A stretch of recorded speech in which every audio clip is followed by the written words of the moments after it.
Welcome to Lex talk. ഞങ്ങൾ ഇന്ന് ചെട്ടികുളങ്ങര അമ്പലത്തിൽ വരെ ഒന്ന് പോവാണ് കേട്ടോ. അപ്പം കായംകുളത്താണ്, കുറച്ച് ദൂരമുണ്ട്.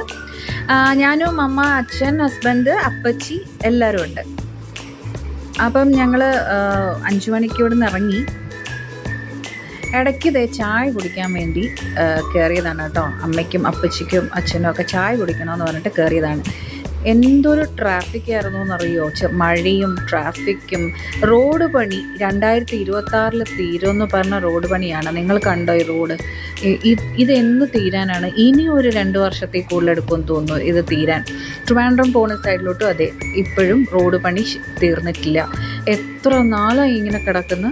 എത്ര കടകളിലൊക്കെ ബിസിനസ്സിനെ ബാധിച്ചു എന്നറിയാം. എത്ര കടകൾ അടച്ചിട്ടുണ്ടാവും. എന്ത് ബുദ്ധിമുട്ടാണ് മനുഷ്യർക്കിത്. ഈ വർഷമെങ്കിലും തീരുമെന്ന് വിചാരിച്ച് ഈ വർഷം പോയിട്ട് അടുത്ത 2 വർഷമെങ്കിലും എടുക്കും തീരാൻ. അങ്ങനെ ഞങ്ങൾ അമ്പലത്തിലെത്തി കേട്ടോ. അമ്പലത്തിൻ്റെ അകത്തുള്ള ഒന്നും ഞാൻ അധികം എടുത്തിട്ടില്ല. കാര്യം എനിക്ക് പേടിയാണ് അമ്പലത്തിലൊക്കെ പോയിട്ട് അങ്ങനെ എടുക്കാനായിട്ട്. കുറച്ചൊക്കെ വെളിയിൽ നിന്നുള്ള കുറച്ച് മാത്രമേ നിങ്ങൾക്ക് കാണാൻ പറ്റുള്ളൂ. അങ്ങനെ തൊഴുതിറങ്ങി 8 മണി. ഞങ്ങൾ കറക്റ്റ് സമയം 7:30 കഴിഞ്ഞു എത്തിയപ്പോൾ തന്നെ 8 മണിക്ക് അമ്പലം അടയ്ക്കുകയും ചെയ്തു. ദേവിക്ക് നിറച്ചു പൂക്കൾ കൊണ്ട് നല്ല ചാർത്തായിരുന്നു. നല്ല സുന്ദരിയായിട്ടുണ്ടായിരുന്നു ദേവി. അപ്പോൾ എനിക്ക് ആ പൂ കണ്ടപ്പം കിട്ടുമോ എന്നൊരു ആഗ്രഹം ഉണ്ടായിരുന്നു. കറക്റ്റായിട്ട് ദേവിയെ ചാർത്തിയ പൂ ഞങ്ങൾക്ക് കിട്ടി കേട്ടോ. പൂ എനിക്ക് തലയിൽ വെക്കാൻ ഭയങ്കര ഇഷ്ടമാണ്. ഇത് പിച്ചിപ്പൂവായിരുന്നു കേട്ടോ. എന്തൊരു മണമായിരുന്നു എന്നറിയോ. അങ്ങനെ അവിടെ നിന്ന് ഞാൻ ഇറങ്ങിയിട്ട് അപ്പോഴാണ് ഞങ്ങൾ അവിടെ ഒരു കപ്പലണ്ടി വെക്കുന്നുണ്ട് കേട്ടോ. ഈ മണലിലൊക്കെ വറുത്ത കപ്പലണ്ടി, അത് ഭയങ്കര ടേസ്റ്റ് അല്ലേ. അപ്പോൾ എല്ലാവർക്കും കപ്പലണ്ടി വേണം. പിന്നെ അച്ഛൻ പോയി കപ്പലണ്ടി മേടിച്ചുകൊണ്ട് വന്നു. അങ്ങനെ അവരത് കഴിക്കുകയാണ്.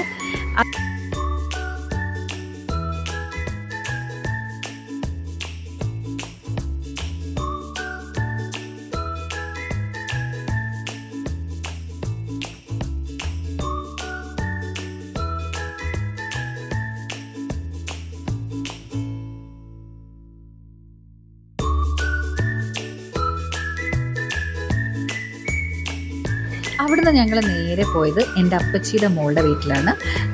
അവളുടെ വീട് അമ്പലത്തിൻ്റെ അടുത്ത് തന്നെയാണ് കേട്ടോ.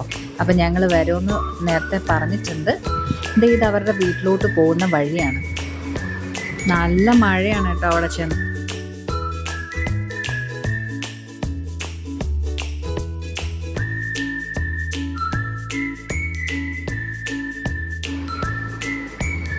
അങ്ങനെ ഞങ്ങൾ വിളിച്ചു. അവൾ 2-3 പ്രാവശ്യം ഞങ്ങളെ വിളിച്ച് ചോദിച്ചു കേട്ടോ എത്താറായോ എന്ന്. അങ്ങനെ ഞങ്ങൾ എത്താറായി എന്ന് പറഞ്ഞപ്പോൾ എൻ്റെ വെയിറ്റ് ചെയ്തിരിക്കുക കുടയൊക്കെ ആയിട്ട്. ഞങ്ങൾ കുടയൊന്നും ഇല്ലാതെയാണ് ഇറങ്ങിയത്. ഞങ്ങൾ ഇറങ്ങിയപ്പം മഴയില്ലായിരുന്നു കേട്ടോ. അതുകൊണ്ട് തന്നെ ഞങ്ങൾ കുടയൊന്നും എടുത്തില്ല. പിന്നെ അവൾ കുടയൊക്കെ ആയിട്ട് അതുകൊണ്ട് വെയിറ്റ് ചെയ്ത് നിൽക്കുകയാണ്.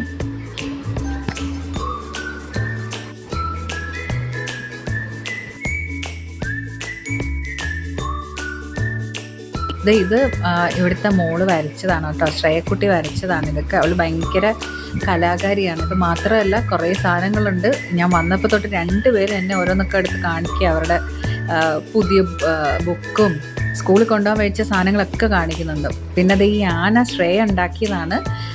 എന്ത് വെച്ചാന്ന് ഞാൻ മറന്നുപോയി സത്യം പറഞ്ഞാൽ. അത് അവൾ തന്നെ ഉണ്ടാക്കിയത്. ഇതാണ് ശ്രേയക്കുട്ടി ഉണ്ടാക്കിയ കേട്ടോ ഇതൊക്കെ.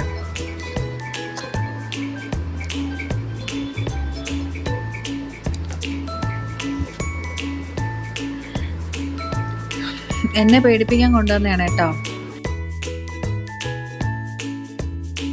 ഇതൊക്കെ ശ്രേയക്കുട്ടി ഉണ്ടാക്കിയതാട്ടോ.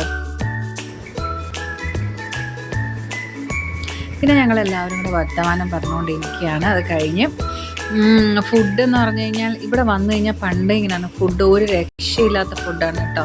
ഇപ്പം ഞങ്ങൾ വെജിറ്റേറിയൻ ആയതുകൊണ്ട് തന്നെ പിന്നെ ഇടിയപ്പം, പനീർ, പിന്നെ മുട്ട വേണ്ടുന്നവർക്ക് മുട്ട, പിന്നെ ഇതുകൂടാതെ ചോറുണ്ടായിരുന്നു കേട്ടോ. ചോറും കറികളൊക്കെ വേണ്ടുന്നവർക്ക് അതുണ്ടായിരുന്നു. പിന്നെ പായസവും അടപ്രഥമനും അരിപ്പായസം അതൊന്നും അവർ വെച്ചതാണ് ഉച്ചയ്ക്ക്. അപ്പോൾ അത് ഞങ്ങൾക്കും കൂടെ വെച്ചിരുന്നു. അങ്ങനെ അതൊക്കെ കഴിച്ച് വയറ് നിറഞ്ഞ് ഇനി കുറച്ച് സമയം എല്ലാവരും കൂടെ വർത്തമാനമൊക്കെ പറഞ്ഞ് പിന്നെ പിള്ളേരുമൊക്കെ ആയിട്ട് കുറച്ച് നേരം കളിച്ചു. അതൊക്കെ കഴിഞ്ഞ് ഞങ്ങൾ വീട്ടിൽ പോവാണ് കേട്ടോ. അപ്പം അത്രയേ ഉള്ളൂ. ബൈ.